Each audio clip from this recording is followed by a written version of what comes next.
Good afternoon, and welcome to another virtual Sweet Thursday. Today, we're going to learn about culinary medicine and how to prepare healthy and tasty meals by using spices to liven up your food. We are on Zoom webinar format, and unlike Zoom meeting, we cannot see or hear any of you. The chat and raise hand functions are disabled, but Q&A is open, and you can type in questions for our author by clicking on the tab at the bottom of your screen. This talk is being recorded, and you can view it later on our YouTube channel shown here. Sweet Thursday is the author series hosted by the Friends of the Lafayette Library. My name is Jeff Deeden, and I'm the coordinator of the program and tonight's moderator. This afternoon, we have physician and chef, Dr. Linda Shiue, to offer some tips on healthy and tasty eating. We will continue to bring you virtual presentations of Sweet Thursday and WOW until it is safe again to do so in person at the Don Tatson Community Hall at the library. We are exploring that possibility for the fall, but stay tuned. For now, our two remaining programs of this season, both in June, will be virtual on Zoom. On June 10th, Carrie Gillum covers the inside story of the school groundskeeper who took on Monsanto in the Monsanto Papers. On June 24th, best-selling author Lisa C. will discuss her newest book, The Island of Sea Women. And after taking the summer off, we have Carol Edgarian and her new book, Vera, on September 30th. Our next WOW is on July 14th and will feature a docent from the De Young Museum who will cover their Hung Lu exhibition. On August 11th, we'll have a presentation from the Berkeley Art Museum, the details of which are being worked out. In order to learn about all of our programming, you can sign up for our weekly ad-lib emails, which describe upcoming events. And you can get on that email list by logging on to llcf.org/subscribe. For even more programming at all the county libraries, you can go onto their website, which is ccclib.org. In pre-COVID times, the Friends Corner Bookshop sales supported a number of programs and services at the Lafayette Library. These include librarian salaries for Sunday hours, books and other materials for the library, programming for the library, Friends programs, and also support for the Foundation and the Historical Society. The bookshop is open for curbside pickup. Can't yet go into the shop, but you can call them and inquire about available books. We are unable to accept book donations at this time.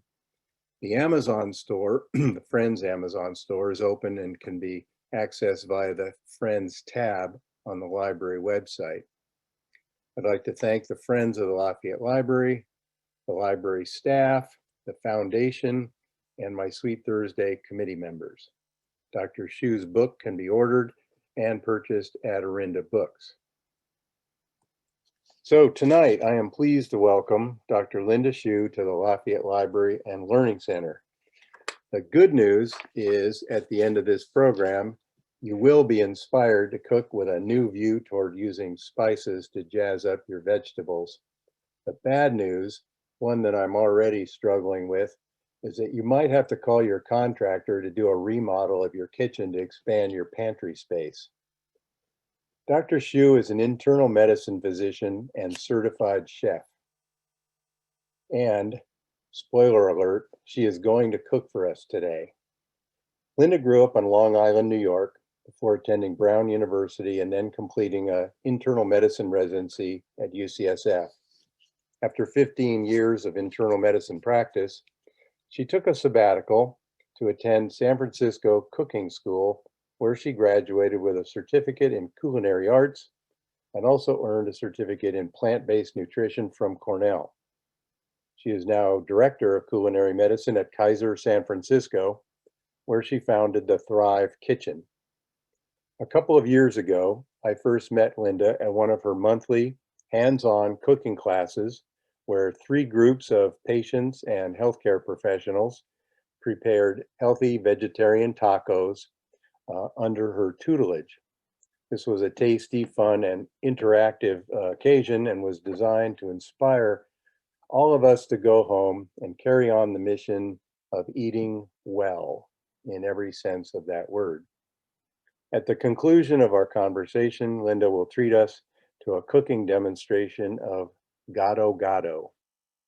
I encourage members of the audience to submit your questions to Linda in the Q&A tab on your Zoom screen, and we'll get to as many of those as we can.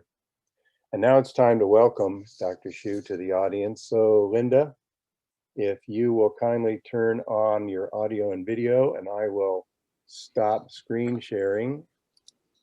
And here we go. Welcome, Linda, to the Lafayette Library and Learning Center. Thank you for joining us, and congratulations on the early accolades for the book. Thanks so much, and thanks for that detailed and really lovely introduction, Jeff. And thank you to everyone who's tuned in. I think you're my most prompt audience, actually. You know, there's a lot of Zoom fatigue, but I appreciate having this time. So I'm really excited to share with you Spicebox Kitchen, which is my first cookbook, and really, means a lot to me. So Jeff and I will be doing a Q&A at the very end of this, but prior to that, we're going to go through a program where Jeff will do a little interview with me. And I thought I would start with reading an excerpt from the book. This comes from my introduction and will tell you a lot about my journey to how I became this kind of unusual combination of being a doctor as well as a chef and now a cookbook author. Eating well is about food and health, but equally about celebration and community. There's a world of flavor, and the passport is spices. I connected my lifelong love of food and cooking to my work as a physician 10 years ago when I attended a medical conference that transformed the way I practiced medicine after a decade as a primary care physician. At that time, I was feeling burned out. I knew that I was helping my patients, but I didn't feel that I was making an impact in the way I really wanted. Despite my support and advice, my patients struggled to lose weight, to control their cholesterol and blood sugar and blood pressure, and they were tired, anxious, and depressed.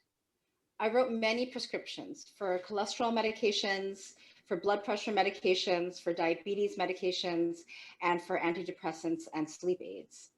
My patients didn't feel better, and I felt ineffectual. So I pulled out my prescription pad and wrote a prescription for kale chips.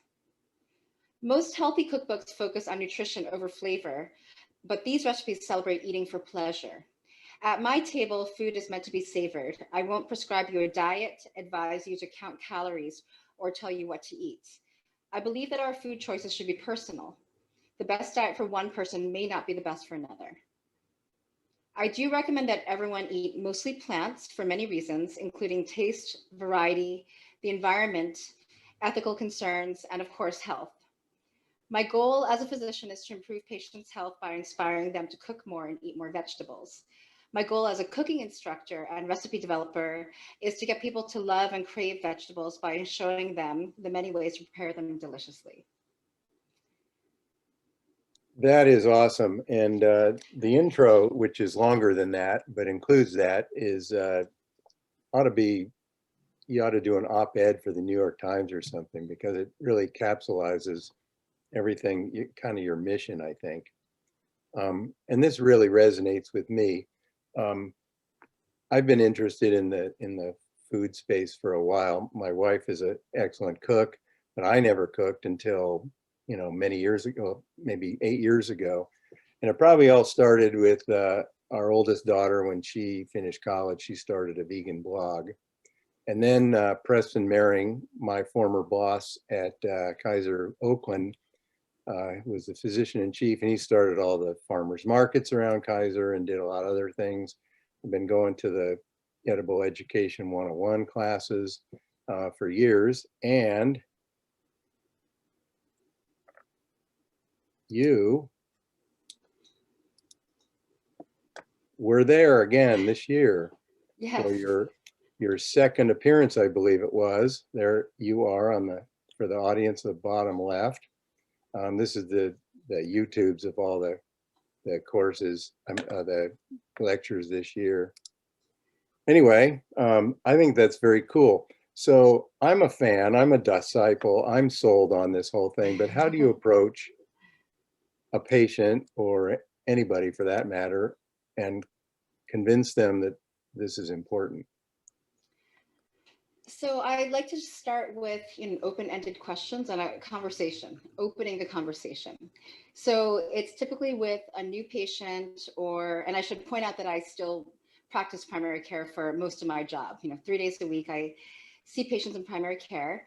And even this far into my practice, I still have new patients all the time. So that's a great time to share my philosophy as a doctor, so they know what the partnership is going to look like. And then just to ask about their health habits. And simply that asking is actually the first step. How do you take care of yourself? What do you eat? How much sleep do you get? How much exercise do you do? How do you manage your stress, etc.? Those are parts of the social history, which focus on what we call lifestyle medicine.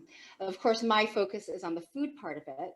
And I like to just, talk to people about my approach to medicine, that it's very preventive, that I think that is much more powerful than treating after the fact.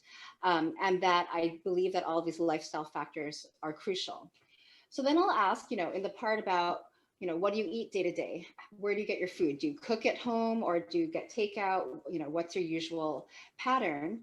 And, I think that's a pretty basic question and non-threatening to people, and non-judgmental. And it's also a way to get to know somebody, right? So these are all the little details of someone's life that makes you kind of get a picture of what their day-to-day looks like. A friend of mine who was not a primary care doctor, who's kind of the opposite, brain surgeon, said, oh yeah, primary care, it's kind of like a cocktail party without the cocktails. And that might be true, actually, when I'm asking these introductory social history questions. And then I'll ask, so I'm very lucky that when patients do their research and find out what my practice is like, I get a lot of very healthy patients with excellent lifestyle habits who are already, eating perfectly. And then there's not much more to say, except that I want to make sure they are getting all the right nutrients. But for someone who maybe isn't quite in that place, I'll ask actually, do you want to talk about your diet? And a diet meaning what do you eat, as opposed to a diet to lose weight. And if they're interested at all, then, we'll start that conversation. If they're not, I don't push it at all. So my approach is that to understand someone's health, I need to not only know about their past medical history, their current medical problems, why they're there for the visit, and their medications, but I actually really need the full picture. And so food is my favorite part of that. Yeah, we could probably talk about it for the whole hour or two, but how you weave in that whole conversation with, their blood pressure might be a little bit higher and they're on 2 meds, and how do you approach, do you add a third med? Do you talk to them about their diet or both? But it's got to be a tough thing to do. And then if somebody's also obese and pre-diabetic, and how all these things interact has got to be a tough,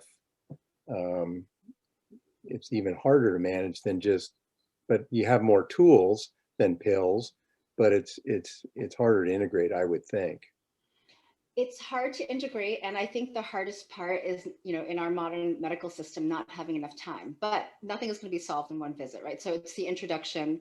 And I always welcome people I actually really want people to make follow-up appointments, which we can now do quite easily by video, so that it's not actually a hardship for people to have to come in. And that's a really great way to, basically continue the conversation. Maybe they'll tweak something, make a small change, like add kale to their diet. And then we can check in 2 weeks and I can say, how'd that go? How'd you like that recipe? What was hard about it? What was good about it? What do you want to do next? So these very baby steps are the way to do it, because I'm not looking for, cure yourself overnight.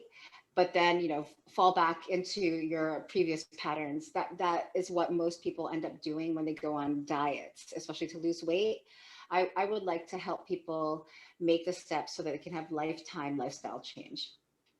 Yeah, which is hard even if you do it well. Yeah. Well, I'm going to cut myself off on that.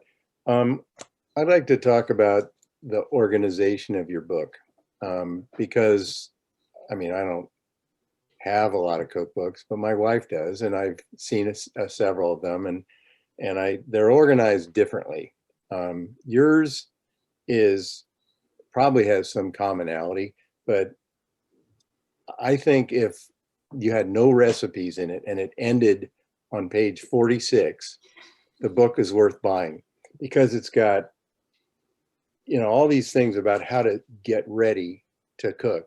And if you did all that every day with just a little planning, you could be set. You've got sections: flavor first, a full spice box, herbs, salt, greens, grains, and more. Let's go shopping, stocking a healthy pantry, equipment and techniques, the latter of which is very extensive, I think, and practical. Menu planning and meal prep, and finally, and I think importantly, and I'm glad you include that, reducing food waste. So how did you choose? And then the second section, which is the bigger part of the book, are your recipes on which focus on 4 regions of the world. So I guess I'm going to make that 2 questions: the organization, and then tell us about those 4 regions and how you chose them. Sure. I actually think I wrote 5 cookbooks in one, so it's really good value. I agree that first section could be its own book. And I really wanted to give people kind of what I teach in the Thrive Kitchen cooking classes, because not everybody can make those or wants to come to live cooking classes, although I invite everyone to do so. But I know that, again, my whole reason for starting to teach cooking to people is that I know the theoretical knowledge is not enough. So from a nutrition standpoint, telling someone what not to eat is definitely not enough. The next step of telling someone what to eat is a step closer. But if people can't cook, then it's not going to happen. So that implementation, which is the key, is not going to happen. And so through the years that I've been teaching cooking to patients, which is my absolute favorite thing to do in my practice, I think the most useful thing that I do actually is teaching people how to cook, because it's the whole, Knife skills 101. Yeah, it's the whole give a man a fish versus teaching them how to fish kind of thing. I want people to integrate these skills. And so what you get in that first section is a whole download of basically a summary of what you'll get in my class. So first, the basics. What are the healthy ingredients that you need to have in your pantry so you can have a healthy diet? What are the spices and other seasonings that you need to keep on hand so that you're ready to cook and not having to go to the store all the time to get those ingredients? And then really the basics. So knife skills, I go over a little bit of cooking techniques. I really distill it in a very concise way, but in a way, this is the whole cooking school in that first section, because without that, it might be challenging for people who don't have experience cooking to approach any recipe. Although I've written all of my recipes for people who don't need very fancy cooking skills at all, don't need fancy equipment, and don't need a lot of time. These are meant to be weeknight recipes. To underscore that, I watched your virtual opening with Bryant Terry, and my wife has a very well-stocked pantry, and so I was inspired by your talk I just went and made a nice little vegan grain bowl, a little stir fry in a grain bowl, because we have all kinds of stuff in there you can just throw in. Once you've got the basics, then you just need some fresh vegetables, and you can, twice a week go hit up the store for that, and you're all set. And your recipes underscore that. And I did, I think I mentioned you the easy salmon dish, and one other. It's really, if you just do a little prep and you have your stuff ready, it's not like, and this is one thing Preston used to always talk about. He would try to make the point that people get unhealthy food because it's, one, cheaper, and you get a lot of calories for not much money if you buy certain bad food. And two, people complain that they don't have time to cook. And that's not really true if you're set up. Yes, I agree. Especially, I think people started to learn this during the early days of the pandemic when we were all encouraged, or we all felt panicked to stock our pantries with staple items. So that's when everyone bought all the beans and all the grains and stuff from the freezers. And, it was amazing to see those, and scary at that time. I'm sure you remember, to see empty shelves and empty freezer cases, which thankfully didn't pan out to be what we needed to do. But I think that was a lesson for a lot of people, that you don't need to go shopping that often if you stock your pantry. And these things are inexpensive if you choose carefully: whole grains, beans, frozen vegetables, which are flash frozen and full of nutrition. You can eat well, actually, from your pantry and your freezer, and then stock up periodically on what you can either grow or buy from a farmer's market or a supermarket. And so that is, one of the big myths that I do like to dispel as well, that it's expensive, that it's complicated, that it takes a long time. You do need to do that upfront work of getting everything sorted, but after that, you're kind of ready to go.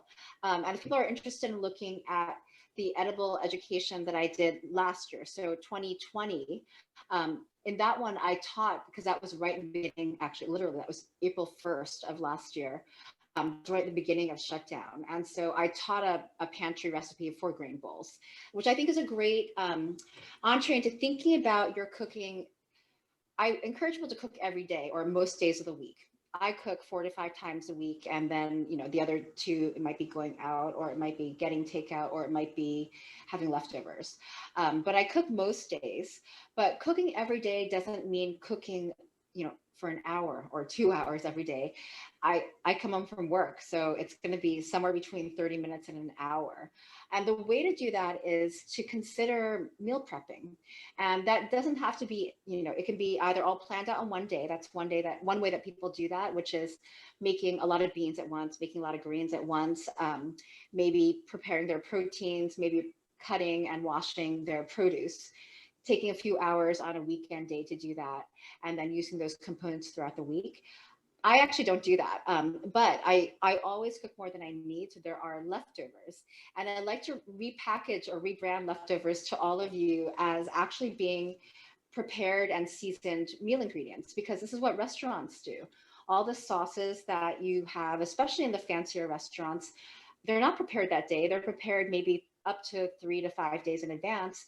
They actually might develop more flavor as time goes by, and things, basically lend themselves to new meals. So I think, and that also reduces food waste. So there are ways to rethink your cooking, and that I try to go over in the book, that can really help you be kind of a more confident and a quicker cook with less anxiety about it.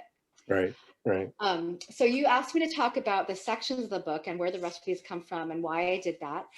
So there are 4 sections, and they're all places in the world that I think have delicious food, places that I have a personal connection to, and places that have traditionally a lot of produce-filled cooking.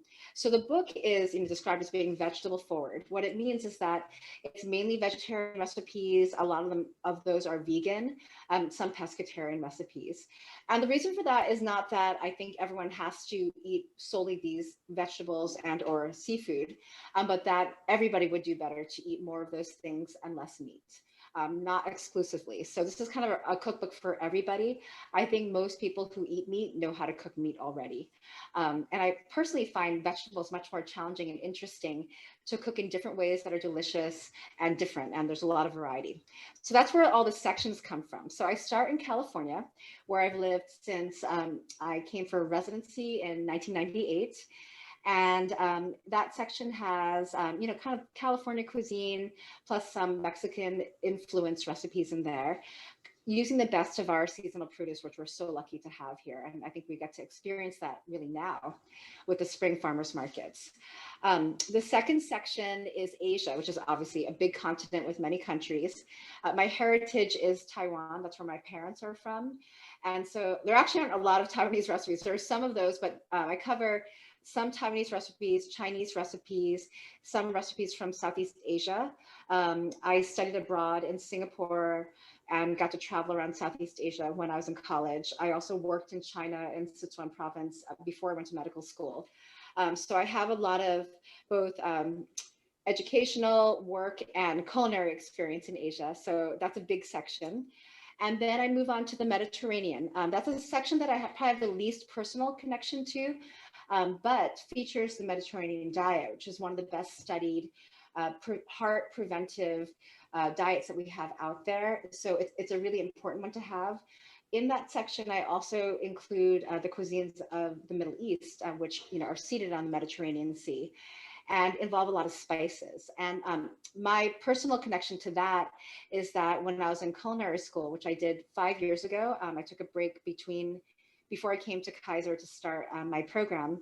I had the opportunity to work in the kitchen at Murad, which is a fancy Michelin-starred restaurant featuring California Moroccan food in San Francisco, and which recently reopened.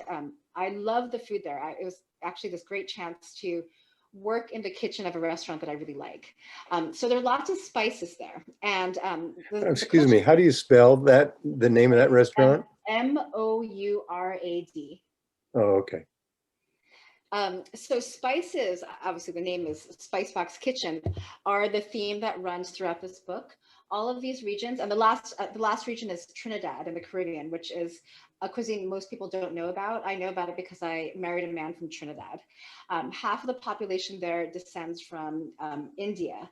And so there are lots of Indian spices there, but it's also mixed with local Creole flavors. So that's a very unique cuisine. And I think a lot of people are very interested in that because there aren't many ways to actually even purchase that food, especially in the West Coast. There are a handful, really not that many people from Trinidad. There are a few more Jamaicans and people from other Caribbean countries, but not so many from Trinidad. So you can't really get that food very much here, although there's one or two places in Oakland, I think.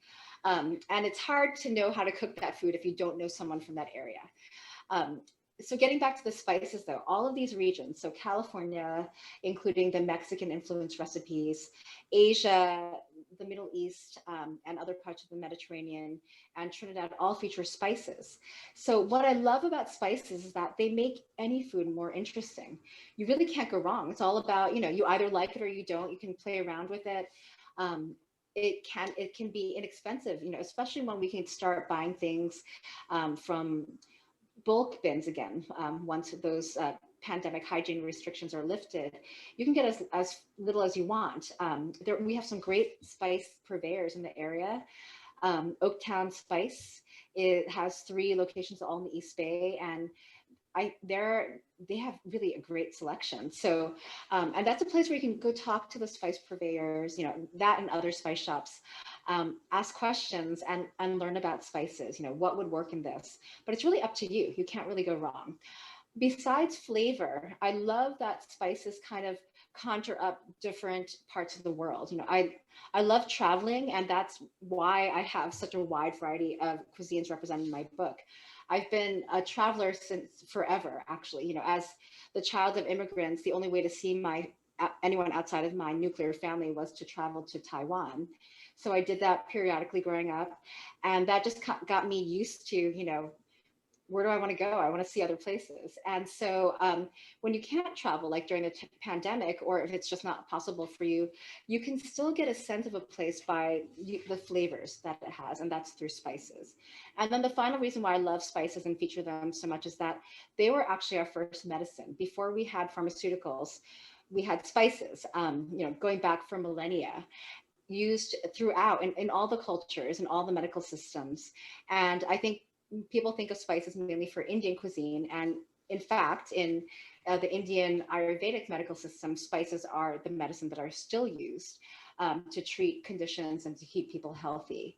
And so spices have, a lot of different nutrients. They also all have lots of antioxidants. These are the things which we know can prevent disease, including heart disease and cancer, the things that will get most of us in the end. So by integrating spices into our diets, we just get this wonderful variety, interest, flavor, and health benefits as well. Not to mention color for some of them. You throw Yeah. saffron or Yeah, so I was cumin going to or, show you my spice box. yeah, You please saw do.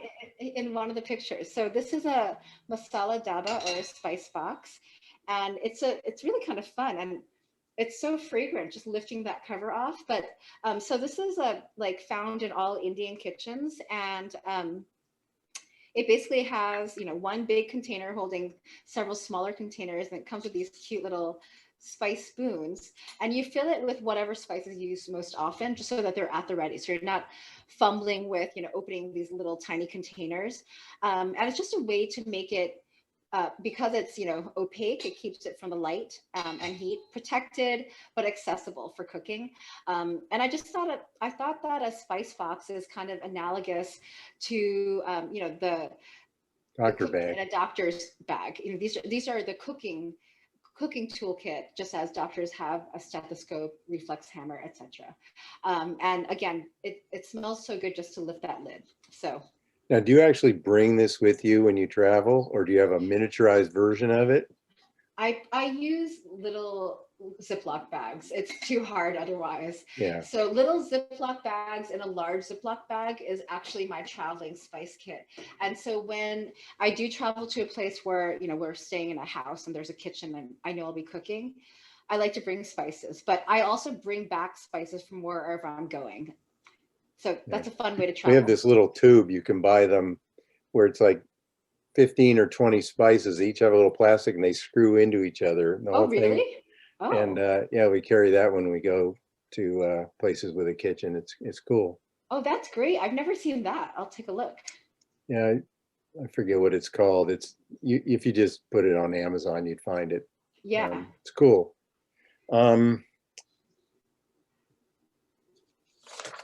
I think, Jeff, it might be time for my little cooking demo, okay, let's do right? that. And then we can continue. And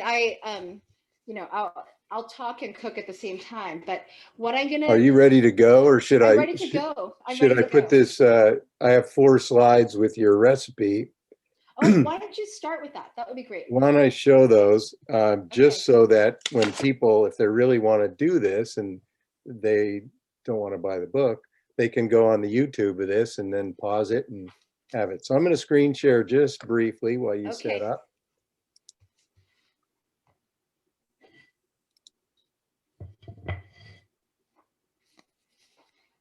So folks, this is the Gato Gato, Backpackers Gato Gato. I'll leave this up for a few seconds. There are 4 slides. Here are the ingredients.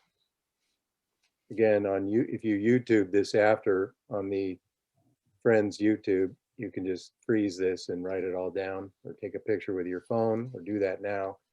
Here's the dressing ingredients.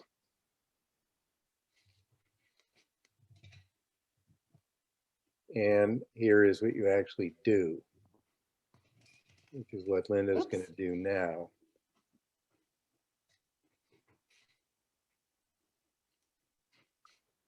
Yeah, so the story behind this is, as I mentioned, I had studied abroad in Singapore when I was in college. And one of my backpacking trips was to Indonesia, which was an amazing trip. So gado-gado is basically a salad from Indonesia. What I like about it is that it's very flexible. You can use whatever vegetables you have, and it has a combination of raw and cooked ingredients, and it has a great dressing that ties it all together. My version is much more colorful than the traditional one, which is mainly like green and brown. And the reason for that, there's also a nutrition lesson in that, is I always tell people to eat the rainbow. Each color of produce corresponds to different vitamins, minerals, and antioxidants. And so by just covering all your bases for color, it actually allows you to, basically have a balance of different nutrients. This is a photo in the cookbook. You can see how beautiful it is. I'm going And I put, to change the view so people can see bigger. okay. There. And so it's plated here on a banana leaf, which if you want to do it that way, you can get them frozen in Asian supermarkets. And my little tip for that is to make it look glossy and fresh and not frozen, is you just run it over a gas flame, or any flame. You could have a blowtorch if you want that. So that's what it looks like in the cookbook. I'm going to do it on just a plate today to show you. and go over the ingredients. So you see here I have this true rainbow, right? All the colors of the rainbow here. So I'm covering all your bases for nutrition. And these vegetables are all prepared in different ways. So I'm just going to go over them. We have, starting with red, some tomatoes. In the recipe, I call for, Roma tomato cut in wedges. I had these grape tomatoes instead today. So again, being flexible is a good way to not have to waste food and use what you have. For orange, I have some raw carrots, which I've julienned. So this is a really nice way for presentation and good knife skills practice.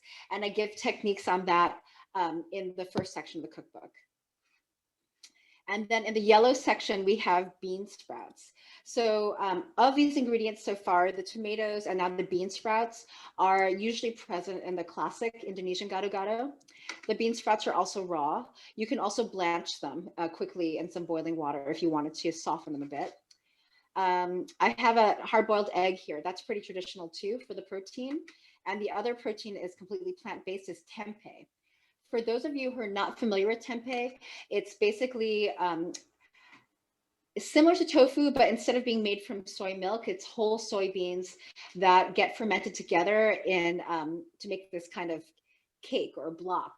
It's fully cooked. And so you can buy this actually in most grocery stores. They sell it usually next to the tofu. You can eat it as is, but I like to pan fry it for a little bit of color and texture. And it's a really great source of protein and fiber, as well as probiotics from the fermentation. Moving to green, we have some raw sliced cucumber, some shredded raw green cabbage like you would for slaw. And then, I mentioned so far everything, all the vegetables so far have been raw. For the cooked vegetables, we have some blanched long beans or string beans.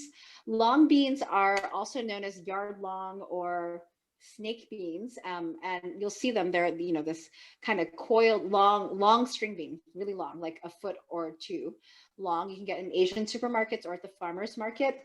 The closest bean equivalent to that actually are the French haricot vert, which you can get frozen sometimes and sometimes fresh. So they're kind of thinner.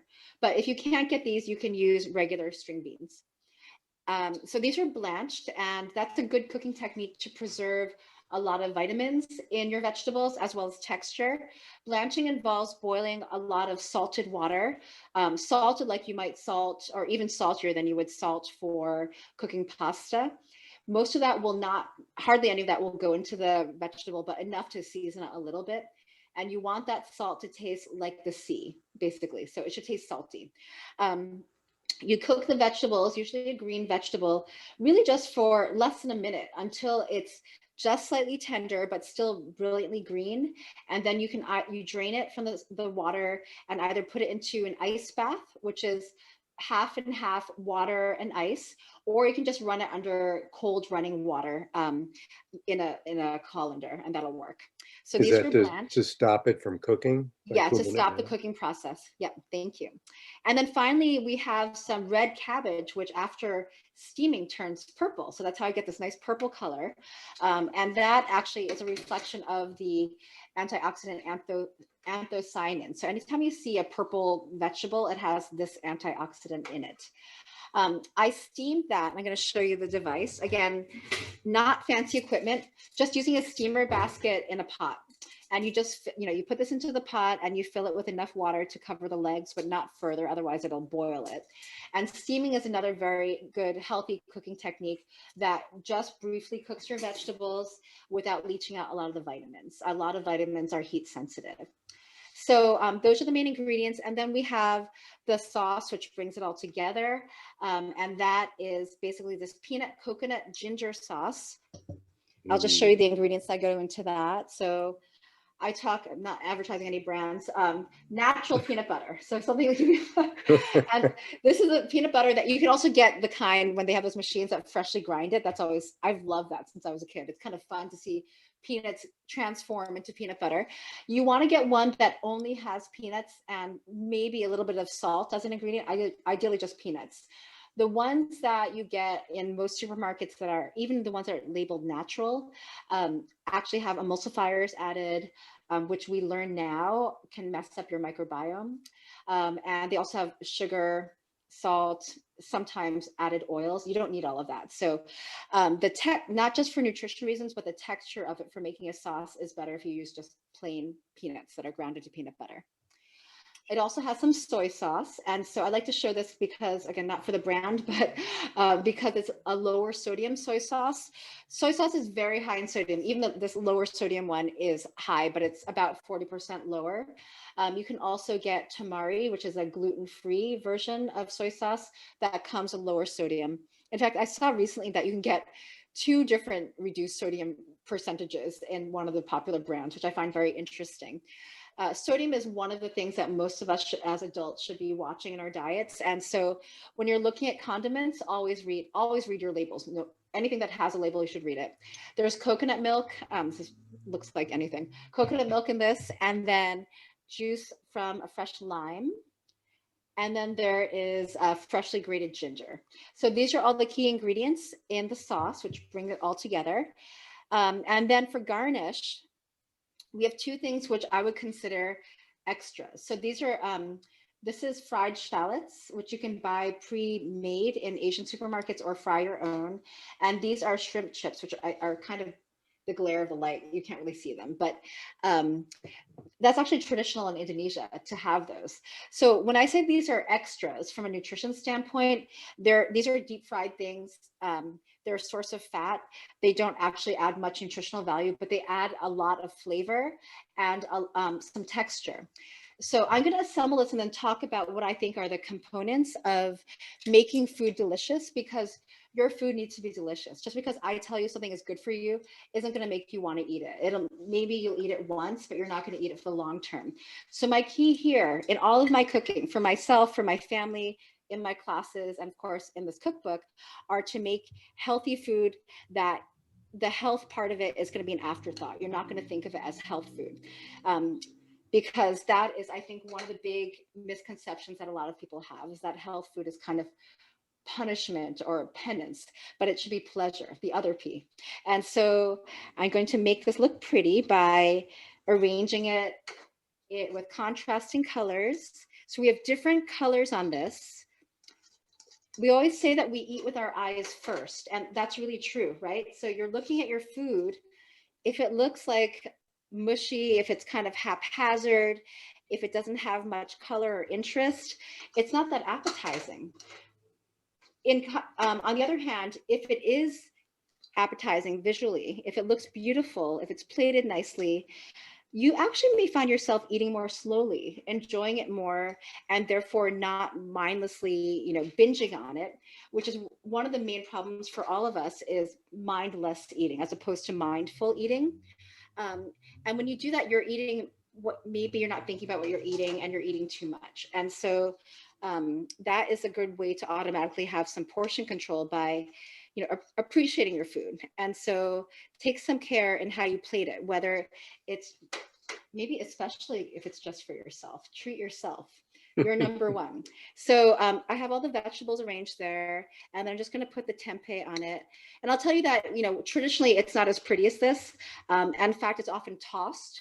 And you can toss it if you want, but then it's not as pretty. So I like to arrange it as more of a composed salad, like the French salade niçoise, which I also have a recipe for in the book. People could say that the French Mediterranean is kind of a stretch to call it Mediterranean, but I love salade niçoise, so I included that in the book. So this is how it looks. I'll bring it up closer, but I'm going to drizzle some of the dressing on first. So you can either drizzle it or you can dip it, however you like to eat it.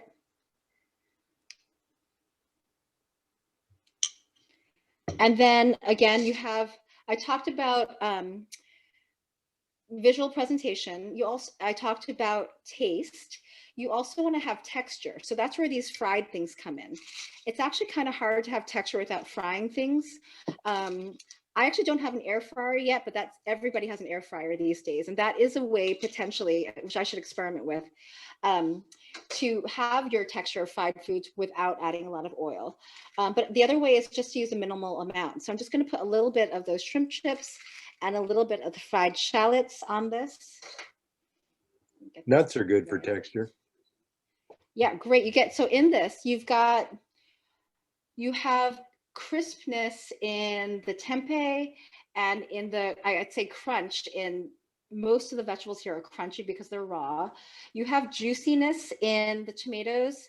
Um, you have kind of like a soft chewiness in the steamed cabbage. And then you have pure crunch in the shrimp chips and the fried shallots. So we're covering all the textures. We're covering all the colors of the rainbow, which, as I told you, means that you've covered all your nutrients. And the egg is optional if you're vegan. Just have more tempeh. You could also use tofu for this if you can't get tempeh, or if you can but don't like it. I'm just going to adjust the screen again now that I'm done with that. So how does one eat this? So this is what I would call like an entree salad. So you can just eat this as it is, as a full meal, and you can eat it with a fork. You can eat it with chopsticks. This can be, share. I made a mini version today. This would be kind of big for one person. So it can also be eaten as an appetizer, as you would any other salad. But it's pretty heavy though, actually, once you have all these proteins on it. Yeah. So this actually would make a very nice summer supper or springtime. So I can post for all the audience, what's your street address? We'll be over in about an hour. I just taught you how to make this. All of you can make this easily. If you don't have all the ingredients, you make one grocery run and you're ready. And then, as I mentioned before with meal prepping, when you're making this, if you're making, some string beans or some steamed cabbage, steam more. You can use that for something else later. Like it could go into a stir fry or a stew. Same thing with the tempeh. So this can be components of other recipes during the week as well. And the dressing also, the peanut dressing, which I have here, can be used actually to make a peanut sauce to put over other vegetables, to stir into noodles, to have like an Asian noodle dish. So I want you to think about all the different ways you can use these components, although you're starting just with the gado gado. Looks delicious. Thank you. Are you Thank hungry? you. Pardon? I asked if you're hungry. I'm totally hungry. It was probably not the best thing to have this at 5 to 6 o'clock. Or maybe it is. Are we ready to have a few questions? Yeah. Okay. I'll go to, okay, I'm not sure if you cover this in the book, but is there a way to store spices to make them last longer? I have certain ones, such as Ras al Hanout or Za'atar or whole seeds, that I don't use very often, but have bought from a specialty spice store and don't want to expire. Do they expire? Are they less potent with time? So that's a very good question, which I cover a little bit in the book. I talk about how to store and how to use spices in various ways to get the most flavor out of them in your cooking. But the truth is, they are perishable to an extent. Not that they go bad, they won't be bad for you, but they do lose their flavor over time. The number one thing to do would actually be to buy whole spices and grind them yourself, and to use, I'm just gonna grab a couple things as props to show you. A very simple coffee grinder like this, which is about $20, is a good spice grinder as well. I would get a dedicated one for spices, and you can clean it out in between by grinding some raw rice in it and then sweeping it out, and that takes the essential oils out. That, or you get a little kitchen tour now, or a simple mortar and pestle like this, and you get to smash them that way, or with a food processor. So whole spices keep longer. They'll keep 1 to even 2 years. Ground spices tend to lose their potency after about 6 months.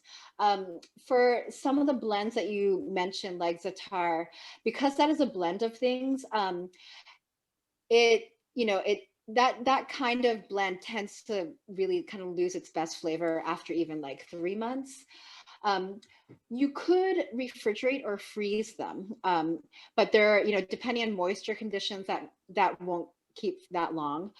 So I actually do have a recipe for some spice blends, including za'atar, in the book. But the overall summary of the question is buying whole spice is the best way to do it. Buying in smaller quantities is the best way, not buying in bulk unless it's something that you buy all the time. So if you go to like an Indian grocery, you're going to buy them in large quantities only. I don't recommend that if you don't want to waste your spices unless you cook with those a lot. In the spice shops, you can buy small quantities, and there is a brand of spices that comes in little green boxes that you can find in a lot of grocery stores. That's like an ounce or so. So that's a good way to experiment, and it's less expensive that way as well. Well, this is my question. How with wine, when people don't want to drink the whole bottle and you want to remove the oxygen, is there such a thing, a container for a spice where you can remove the air and make a vacuum? Or is that ridiculous for I that think small quantity? you should invent that. Is that my Shark Tank thing? I think so. So everyone, you heard it here first. So no is your answer. That doesn't exist to your I best of not your that I knowledge. know, but I also didn't know about your travel spice kit, so it might be out there. Um, Here's one. Doesn't gado gado traditionally include cold noodles? I don't think so. I may Okay. be wrong, but I don't think it does. But that would be nice in it. You could throw some noodles in there. Well, that's the thing. You can do whatever you want. You can do whatever you want. Yeah. Coconut oil, tahini, and other ingredients are amazing in terms of taste and texture, but they are super high in fat and calories. What can we do to lower the fat calorie levels and still a nice taste? I think you have a section on don't be afraid of fat in the book. I do. So it's all about, just like I said, portion size for how we eat. It's about portion size for how you use your fat and using it judiciously. So overall, in the whole, I guess, rating scale of fats, the worst for you are saturated fats, especially saturated animal fats. There's really no benefit to having the saturated fat from an animal. Next to that would be the saturated fats, of which there are a few in the plant kingdom. Coconut oil is one of those. But coconut oil saturated fats include monounsaturated fats, which are actually heart protective. We also have the fats that come, so in the peanuts or in tahini, which is from ground sesames. Those seeds and nuts also have monounsaturated fats, which are heart protective. But all fats have the same number of calories. Every single fat has the same number of calories. So it's about just using the right amount. So the minimum amount that you need to cook something, which is why I'm intrigued by the air fryer idea, because that allows you to have that texture if you want that with a very small amount of fat, like I think like a teaspoon actually, and can do what deep frying might otherwise require. Um, and and then oh yeah, so with tahini also, it's about both quantity and also frequency. So if there's something that you love that requires some fat, like tahini, have it. If there's no way to reduce that amount in your recipe, have it, eat less of it or eat it less often. Like fish and mercury. Yeah. Um, there is a raging divide between vegans over the role of oil in cooking. Some talk, this is a sort of some talk of healthy fats while others decry added oils, preferring instead to use fat in whole form, i.e. Avocados or nuts. Where do you come down on added oil, particularly for people trying to lose weight?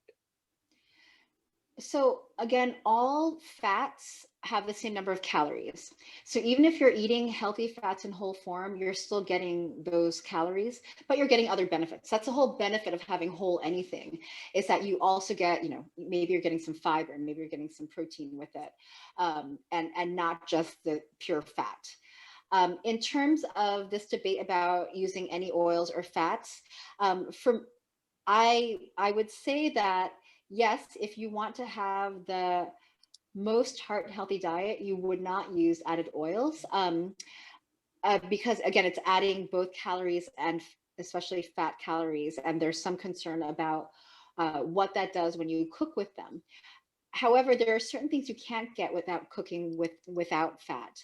So people will say that you can saute in water. That's not really sauteing. It's kind of boiling it.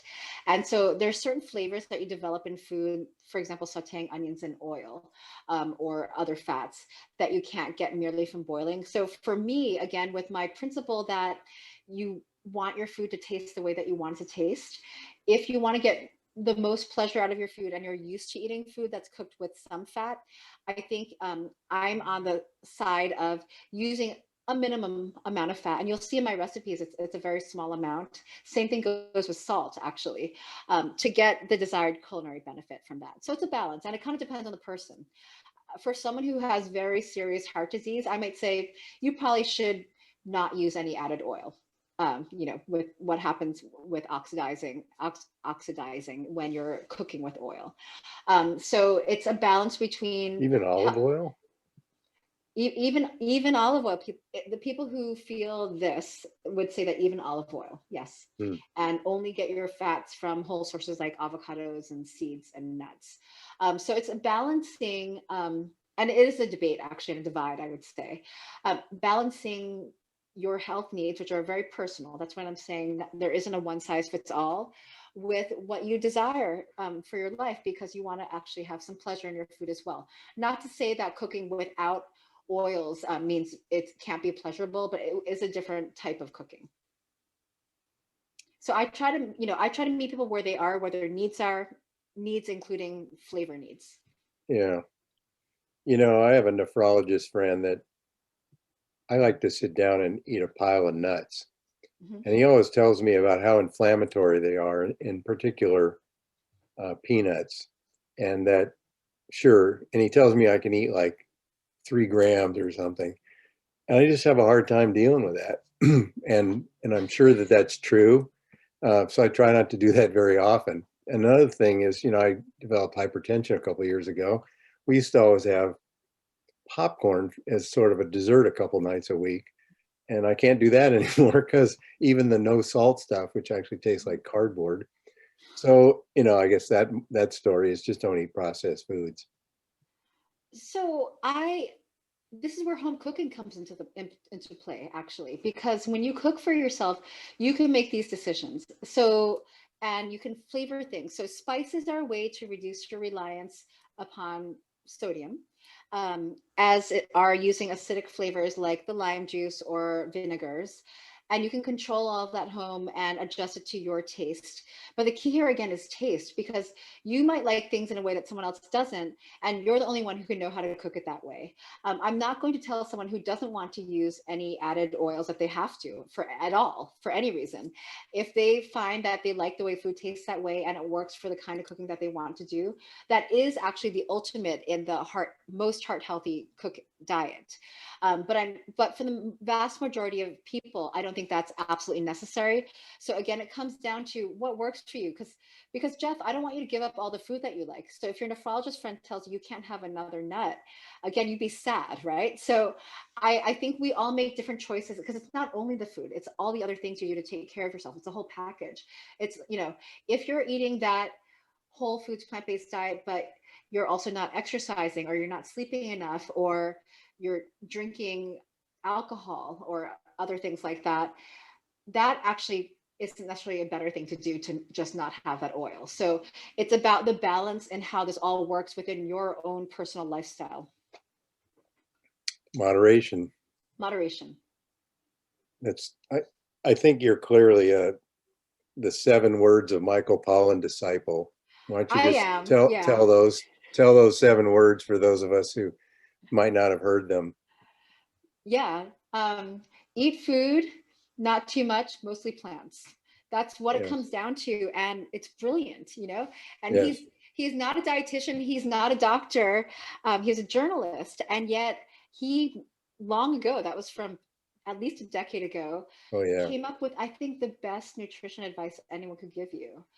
Because that actually, again, to go along with what I'm saying about meeting people where they are, and it's not one size fits all. Those words apply to everyone, whether you are a beef eater. I don't tell people you can't eat beef. One of the national dish of Taiwan is actually a Taiwanese beef noodle soup. So, I eat that once, maybe twice a year. I don't want to tell people that the food of their culture, which may or may not involve meat, which may or may not involve certain other ingredients, is bad for you. This is actually, I think, a very important point that there's actually a very interesting New York Times article about this from dietitians, saying that the advice that comes from, the main body of dietitians ignores the foods of many other cultures in our very diverse society, and makes people who come from those cultures feel like their food is unhealthy. That is not where I want it to be. So I didn't actually say that in the sections of this book. I actually took food recipes from other cultures and made them a little bit healthier, but I think that brings them closer to their roots. What happened to a lot of diets and cuisines around the world was basically Western corporate food. We brought fast food to other countries and made people unhealthy. We gave cheap meat to everybody and made people unhealthy. Before that, even in just North American cuisine, people didn't eat that much meat. People ate healthier meat. It wasn't this conventional meat that is They full of couldn't afford it. hormones. And yeah, people couldn't afford it. So all of us, it kind of ate this way before, where meat was a luxury item or a condiment or an occasional thing. We mostly had grains and vegetables, and all societies around the world, all cuisines around the world were based upon grains and vegetables. Yeah. Well, this has been really great. Your whole approach. I don't know, I'll go back to your launch with Bryant Terry. I sent in one of the questions, and I think I mentioned this to you at the class way back when, and it's been a little bit of a bugaboo about which I've had a whole change in thinking since looking over your book and listening to your presentation. And that is, I always had this idea that wouldn't it be great if internists could write a prescription for a specific diet? And I don't know if you remember the question, but I asked, do you do prescriptions for hypertensive patients, for diabetic patients, for people with high cholesterol? And your answer was perfect. And now I understand it as well. If you follow this method and philosophy of cooking, it addresses all those issues. Instead of trying to pick out popping pills, just approach it in a holistic manner and just cook better and eat better. Yeah. You'll So thank eliminate you. salt and fat. I'm really pleased that you kind of get my approach more. It really is just more, that is a one size fits all. That if you cook with good ingredients, you have a variety of different colors of produce, you read your labels, and that when you do buy things that come with labels, you choose lower sodium versions, et cetera, and are mindful about all of that. It ends up being, the mostly plants diet is a one size fits all diet, with the exception of people who are on dialysis and things like that. That is a very specific diet which should be prescribed. But this is basically, the mostly plants diet is a heart healthy diet. It is a diabetes friendly diet. Type 1 diabetics will still have to be more careful, but it is a diabetic diet as well. And that is the beauty of it. It's so simple. It actually is, can be applied with tailoring to pretty much any health concern. And it's both for prevention and treatment of all these chronic diseases. Yes. Well, thank you. It's simplified my thinking on this matter greatly. We're running a little long. If there's anything you wanted to cover in the remaining time, otherwise, I think we'll just thank you again. And this has been really fun. Yeah, thanks so much. Jeff, you've been, such a proponent. Actually, I remember you introduced me, you suggested me to edible education. I think you were the one who actually, suggested me. Contacted Will. Yeah. Yeah, so that's been great. I guess I would just share it. I know you have it. I have that final slide that maybe you want to put up again. To follow me on social media at Spicebox Travels on Instagram and Twitter, where you can get more ideas. On Facebook at the Dr. Spicebox. I also have a YouTube by the same name, but it's sparse. Yes, thank you. I put signed copies there. I haven't made that arrangement yet, but maybe Jeff, you can connect me. I can have my publisher send book plates if they would like, so that they can have signed copies available. And then just to mention my cooking classes, which are virtual through the end of this year at Kaiser for both members and non-members, because it's not live, anybody can join from anywhere.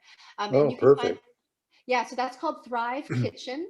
And you can find that most easily by just looking up Thrive Kitchen Kaiser Permanente, and that should hopefully bring you to the website to take a look at that. Those are being held once a month. I actually had one last night, and I would love to see any of you there. So that's a way almost as good as cooking with me in person as cooking with me virtually. That's great, because that was one of the questions I just answered by typing back, and the question was, are the classes at all the Kaisers? And I said, to the best of my knowledge, is San Francisco, but now anybody can log in. Yeah, So perfect. So there are some silver linings to pandemics, I yeah, suppose. like this. This is great. I thought this was Yeah. fun. All right. Well, thank you very much once again, and I wish you continued luck, and I hope you get to see your family once in a while, and I hope you get to visit your parents in Taiwan. Hopefully that travel will be soon, and I hope to see you again in person sometime. You too. Thanks so much. And thank you everyone for coming. And I hope you all cook a delicious dinner tonight. All right. Thank you Bye-bye. again. Bye-bye. You're welcome.